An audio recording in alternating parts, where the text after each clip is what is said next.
Anteriormente, Ricardo desarrolló una exitosa carrera como ejecutivo de primer nivel, incluyendo las posiciones de CEO en Data Crédito, que ahora es Experian, y TV Cable, que ahora es Telmex, empresas líderes en LATAM en la industria de tecnologías de la información y telecomunicaciones. Ricardo es graduado en Administración de Empresas de la Universidad de los Andes, acá en Colombia, y posee un máster en Negocios Internacionales de la Universidad de Carolina del Sur. Adicionalmente, recibe educación ejecutiva en Harvard University y tiene una amplia formación en coaching de vida, ejecutivo y de negocios. Bueno, no, pues Ricardo, esta hoja de vida está maravillosa y eso que es corta. Quitamos un montón de cosas porque nos quedamos aquí todo el programa. Ajá. Ricardo, bienvenido. Bueno, vamos a hablar del desarrollo del capital humano como factor de éxito organizacional. Ok. Bueno, ¿qué es el capital humano para Ricardo? Bueno, Jimena, ante todo, pues muchas gracias por esta invitación y es un placer estar aquí contigo y con los oyentes. Bueno, capital humano es un término que se acuñó a comienzos de este siglo.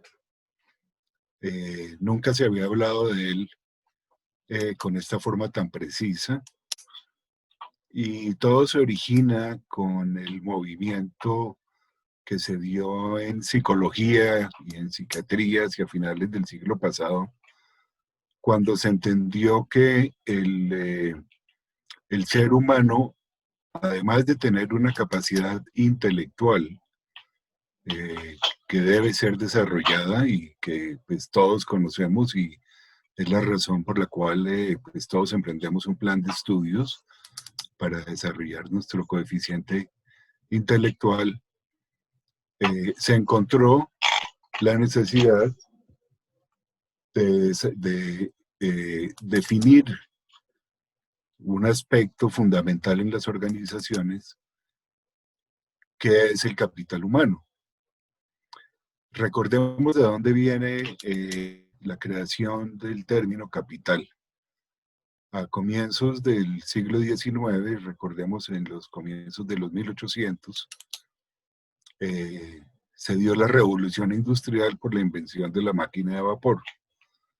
Esto coincide con la aparición de Karl Marx, que definió el capital por primera vez. Y lo definió en función de los procesos productivos, porque en ese entonces todavía lo que hoy conocemos como las industrias de servicios, pues no existían. Y lo definió como el dinero invertido en un proceso para obtener al final de ese proceso la cantidad invertida más una cantidad adicional. Y ese concepto de capital es lo que hoy en día entendemos como capital financiero. Entonces, el capital humano, llevado desde la definición de capital financiero, se puede comparar también desde el punto de vista de la evolución de los conceptos, más que comparar, perdón, se puede hacer un paralelo con el capital intelectual, que es el conocimiento que en un momento dado una organización acumula como resultado del conocimiento de sus miembros. Entonces el capital humano es la sumatoria de las capacidades emocionales, intelectuales, técnicas y tecnológicas con que cuenta una organización para desarrollar sus estrategias. Ricardo, ¿cómo fue tu proceso como CEO en el desarrollo de capital humano? Bueno, pues lo primero es que, volviendo al concepto de que esto comenzó a principios de siglo, en los 90s, cuando yo estaba desarrollando mi carrera como ejecutivo de primer nivel, tuve una primera experiencia que me formó para el resto de mi vida, y fue que yo trabajaba con una organización en manufactura de plásticos. y teníamos más de 2.000 empleados. Y como vicepresidente administrativo y financiero, yo era responsable del área de recursos humanos, como se llamaba en ese entonces y muchas compañías lo siguen llamando. Yo prefiero el término desarrollo organizacional. Y me tocó el privilegio de tener la responsabilidad de negociar las convenciones colectivas con los sindicatos. Y a través de ese proceso de negociación que duraba varias semanas, un par de meses, yo entendí y conocí la naturaleza humana de la maquinaria que hace que una organización sea exitosa. En cierta forma, yo diría que esa experiencia me dio la conciencia. Yo no entendía en ese momento en profundidad de qué se trataba, era muy joven, estaba comenzando mi carrera, pero lo que sí fue claro para mí es que somos los seres humanos los que convertimos a una organización en exitosa o deficiente. Somos nosotros los que lo hacemos. Posteriormente, como CEO de Data Crédito Computec, llegué yo con esa conciencia, pero no sabía cómo implementarla, cómo llevarla a la organización, a la compañía y convertir en realidad esa creencia que para mí era tan importante en cuanto a que los seres humanos, los empleados, maximizaran su capacidad. Y tuve la fortuna de tener una vicepresidente de desarrollo organizacional, precisamente, ahí fue cuando aprendí el término, Marta Inés Bernal, una mujer extraordinaria que ha escrito varios libros y que fue mi mano derecha en todo ese proceso de lograr en la reestructuración de Data Crédito Computec que todos los empleados, o la gran mayoría, pues, abordaran con entusiasmo un proceso de transformación que era indispensable porque la compañía necesitaba ser reestructurada. A raíz de todos los cambios tecnológicos que se dieron a comienzo de siglo, y se pasó de las tecnologías basadas en mainframes a los sistemas de redes y computadores distribuidos, pues eso cambió completamente el negocio de Computec. Y tuvimos mucho éxito. Fundamentalmente hicimos dos cosas. Una, convencer a nuestros empleados de que Computec Data Crédito era su mejor opción. Yo les decía, si esta no es su mejor opción, ustedes tienen la obligación de irse a buscar su mejor opción. Aquí todos debemos estar porque estamos comprometidos con este proceso. Y en segundo lugar, introduje una cultura de cero defectos. Como el nervio central de esta compañía es el procesamiento de datos en outsourcing, pues no podemos tener defectos. Es como la aritmética y las matemáticas son una ciencia exacta. 2 más 2 da 4 aquí en la China. Entonces, así funcionan los sistemas de información. Tienen que entregar la información correcta, a tiempo, sin defectos. Y tuvimos resultados extraordinarios, Jimena. Fue impresionante. Y sobre todo generamos una gran transformación que trajo mucha felicidad, mucho orgullo a los empleados que se quedaron en Computec Data Crédito porque era su mejor opción. Y así logramos también generar una cultura que nos permitiera retener al talento. porque el desarrollo del capital humano exige mucho tiempo y grandes inversiones. Y es muy costoso perder a un buen empleado. Ese cambio allí en diferentes sectores de la economía, digamos, hay unos que son más difíciles de pronto, no hay nada imposible, pero digamos más difíciles desde sus cabezas, en parte financiera, de pronto los abogados, de pronto ciertas profesiones son un poco más difíciles de trabajar, ese cambio de cultura organizacional. Tú, desde la experiencia como CEO, como desde ya desde el otro lado, de no empresarial, sino desde el apoyo a ese cambio organizacional y de capital humano, ¿tú cómo podrías llevar a los nuevos ejecutivos que salen con unas formaciones maravillosas, con unas experiencias buenísimas, que aún están muy jóvenes y que sienten que solamente generar dinero es allí donde está realmente el cuide del asunto y donde está el éxito empresarial? Y no de todo lo que nos vienes hablando, que es de la felicidad, de saber que hay que trabajar en lo que me gusta y no en lo que me toca. Si estás comprometido y quieres hacerlo, lo haces, pero si no busca lo que es mejor para ti. ¿Cómo para que esa curva de aprendizaje no sea primero tan lenta, segundo tan costosa y que tercero sea un aprendizaje de pronto desde los errores, de que se les van personas maravillosas, personas muy buenas que son vitales para el negocio, desde la óptica de que no hay nadie imprescindible en una compañía, pero sí hay personas que agregan muchísimo valor desde su compromiso, desde su experiencia, desde su sabiduría.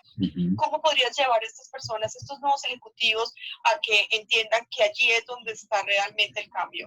Es la mezcla de las dos cosas. Sí, Jimena. De una forma muy concreta, en la respuesta a tu pregunta yo la veo en el desarrollo del liderazgo, porque el concepto de liderazgo aplica en cualquier organización y para todas las personas. En la medida que nosotros entendamos que nosotros podemos ser líderes de nuestra propia vida y como CEOs y presidentes de la empresa más importante que tenemos, que es nuestra propia vida, al entender cuáles son nuestras necesidades de desarrollo personal, nos vamos a conectar con el concepto de liderazgo. Entonces, un abogado, como tú decías, o una firma de abogados, o un convento, un cura, el abad de un convento rodeado de sacerdotes. Eh, en la medida que adopten un estilo de vida que esté basado en el liderazgo, que tiene como componente fundamental el querer ser un mejor ser humano y un mejor profesional en la medida que avanzamos en la vida, pienso yo que hace posible que el desarrollo del capital humano se convierta en algo no tan etéreo, no tan, ¿cómo decirlo? No tan difícil de entender. Y entonces, si me permites, hablemos de liderazgo. Perfecto. Como tú bien decías, a veces se encuentran organizaciones en que es difícil llevar estos conceptos o personas a las que es difícil convencer de que estos conceptos son valiosos. Entonces, digamos, una primera recomendación que yo le haría a tu audiencia es entender que los seres humanos tenemos una inteligencia emocional, además de nuestra inteligencia racional, y que la inteligencia emocional puede ser desarrollada a través de diferentes mecanismos, de manera que desarrollemos nuevas destrezas y habilidades que nos permitan tener mejores relaciones intrapersonales con nosotros mismos e interpersonales con los demás. Y en la medida que nosotros nos vamos comprometiendo con nuestro propio desarrollo, entonces debemos emprender un proceso personal de transformación para ser mejores líderes. Entonces hablemos de qué representa el proceso de ser un mejor líder, si te parece.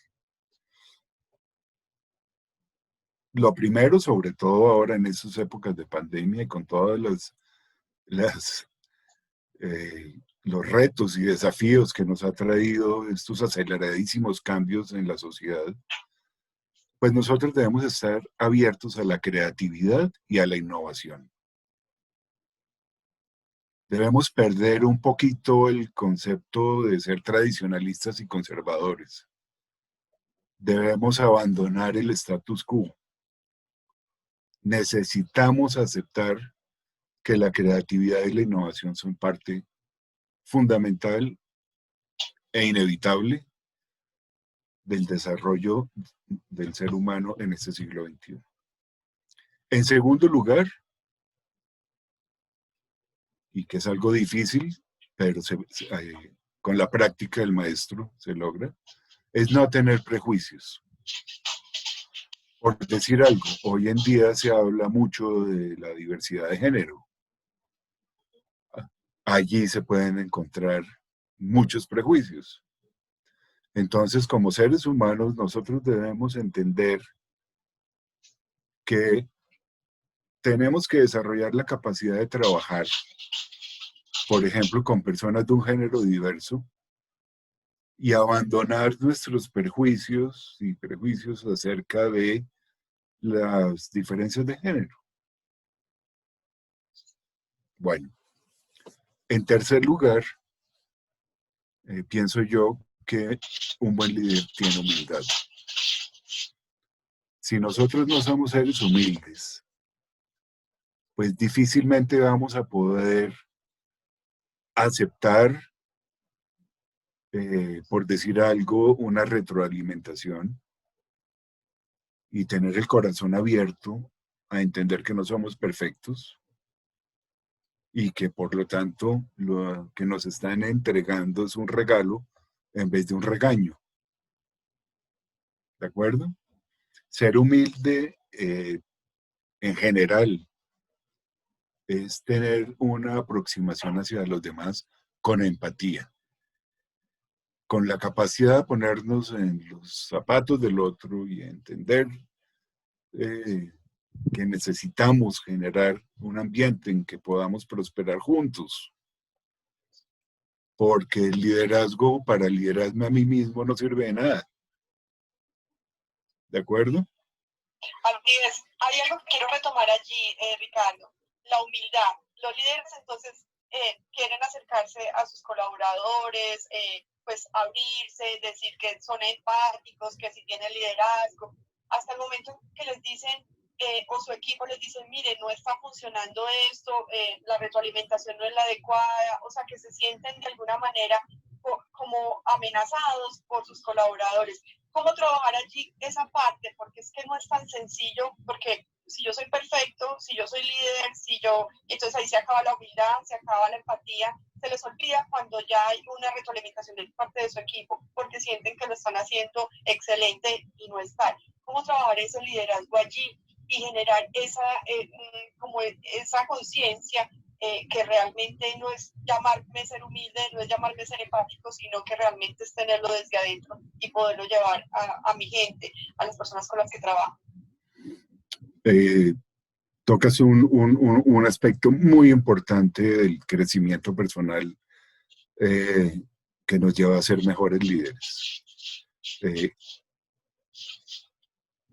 Se me viene a la cabeza el viejo dicho de que del dicho al hecho hay mucho trecho. ¿Sí?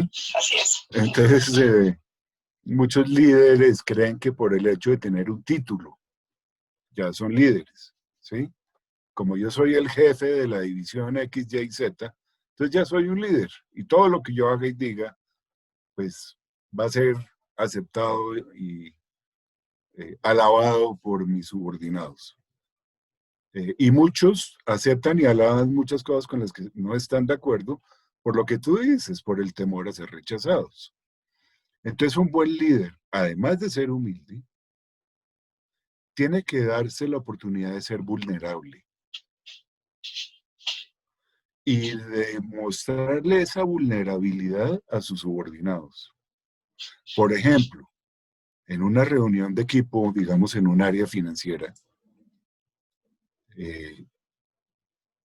pues supongamos que ante un problema complejo que se está discutiendo, eh, es muy bueno reconocer que yo de eso no sé y pedirle a uno de los miembros de mi equipo que me enseñe y que nos enseñe a todos y que nos ubique para que quedemos todos en la misma página. Y para eso se requiere tener conexión emocional, Jimena. Yo necesito tener conexión emocional con las personas que lidero. Así es como yo me doy cuenta, a través de la empatía, si me pongo en los zapatos de ellos, si lo que yo estoy haciendo, esas semillas que yo estoy sembrando, están dando buenos frutos o por el contrario, estoy sembrando en el desierto. Y al final, de lo que todo depende es de que el líder tenga la capacidad de crear motivación. Ahí está digamos, la nuez del asunto que tú planteabas. Como del dicho al hecho hay mucho trecho.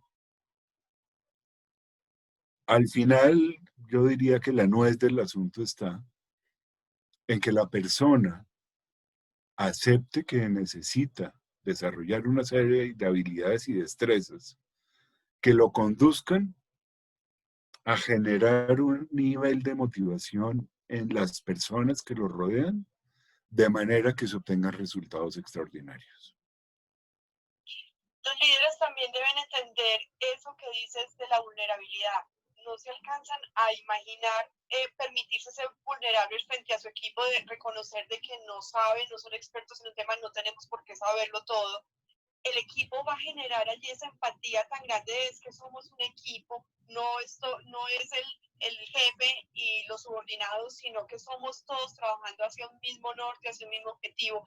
De verdad que es lo que estás hablando es básico y maravilloso, porque realmente los líderes deben entender eso, permitirse ser vulnerables. El ser vulnerable no es quedar por debajo de nadie, antes ganan absolutamente todas las posibilidades, no solamente de aprendizaje, sino de ese trabajo en equipo y llegar a desarrollar lo que realmente quieren como empresa y como organizacional. Claro, claro. Ricardo, quiero preguntarte ya finalizando la entrevista, ¿cómo podemos ser mejores líderes para maximizar la creación de valor en una compañía?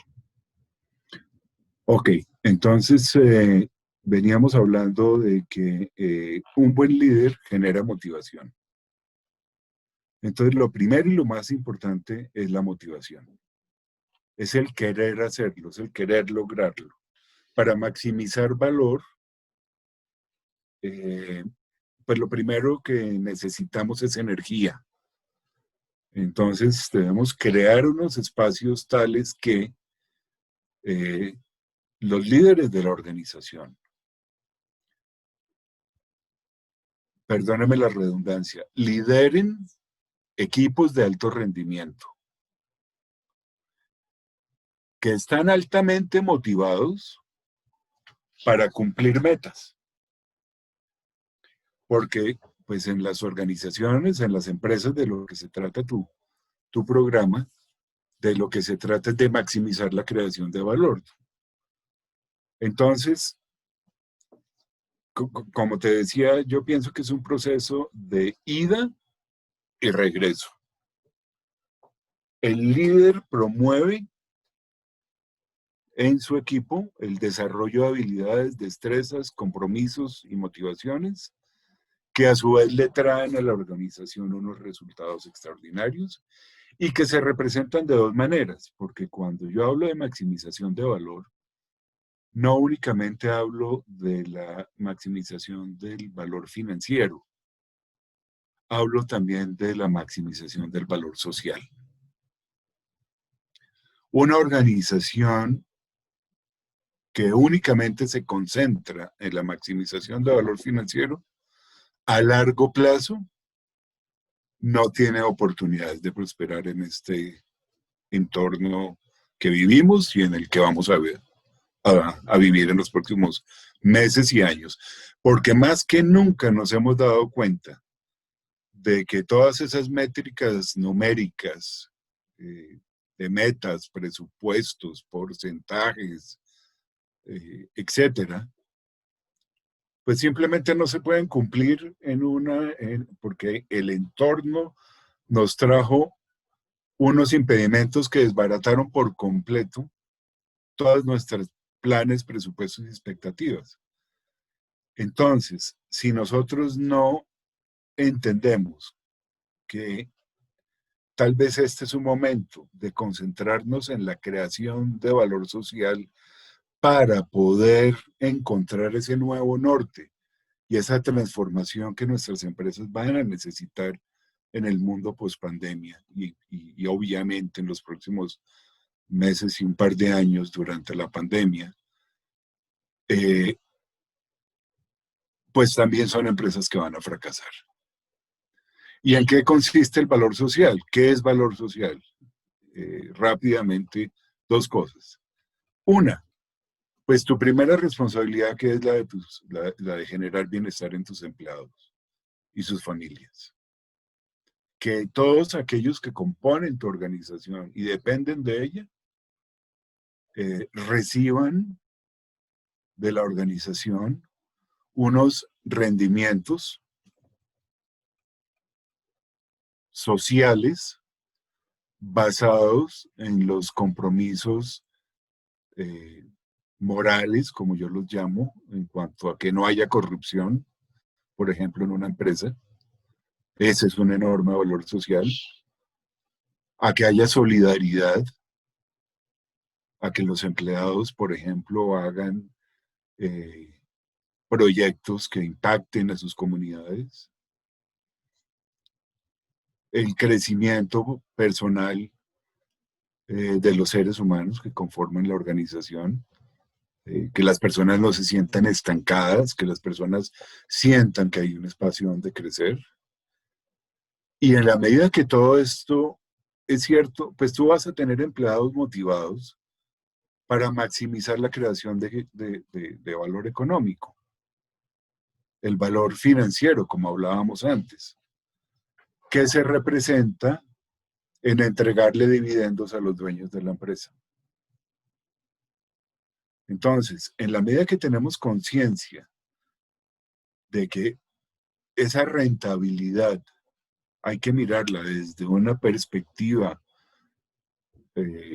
holística, completa, pues nos va a dar la posibilidad de transformarnos rápidamente, nos va a dar la posibilidad de desarrollar lo que se habla con ahora tan de moda, adaptabilidad y resiliencia, y nos va a dar la capacidad de reinventar nuestros productos, reinventar nuestros procesos, reinventar nuestros servicios, de manera tal que recuperemos lo perdido, porque en esta pandemia todos hemos perdido algo, y más importantemente, que salgamos fortalecidos.